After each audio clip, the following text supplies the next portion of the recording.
नमस्कार, एक नजर डाल लेते हैं बुलेटिन पर और मैं हूं आपके साथ काजल दुबे। मंत्रालय में हुई शिवराज कैबिनेट की बैठक में कई महत्वपूर्ण प्रस्तावों को हरी झंडी दे दी गई है। सरकार ने फैसला लिया कि जंगली जानवरों से होने वाले फसल नुकसान पर अब किसानों को मुआवजा मिलेगा। साथ ही वन्य प्राणियों से यदि मकान को नुकसान पहुंचता है तो भी किसान मुआवजा के लिए पात्र होंगे। कैबिनेट ने इसके लिए राजस्व पुस्तिका परिपत्र में संशोधन के प्रस्ताव को मंजूरी दे दी है। इसके साथ ही प्राकृतिक आपदा या अग्नि दुर्घटना पर आर्थिक सहायता के रूप में किसान को न्यूनतम 5,000 रुपए देने का निर्णय भी लिया गया है।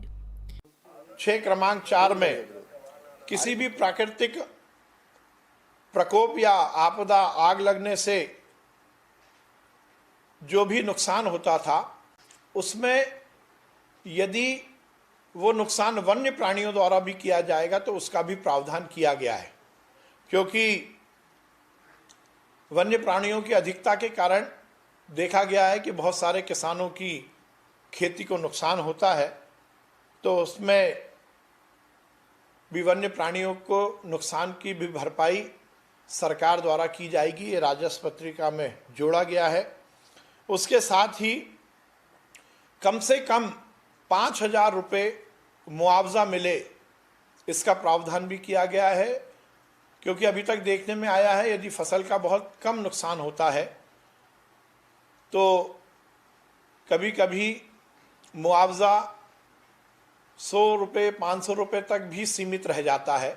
पर निर्णय लिया गया है कि अब कितना भी कम मुआवजा होगा, कितना भी कम नुकसान होगा, कम से कम 5,000 रुपये का मुआवजा ज़रूर दिया जाएगा।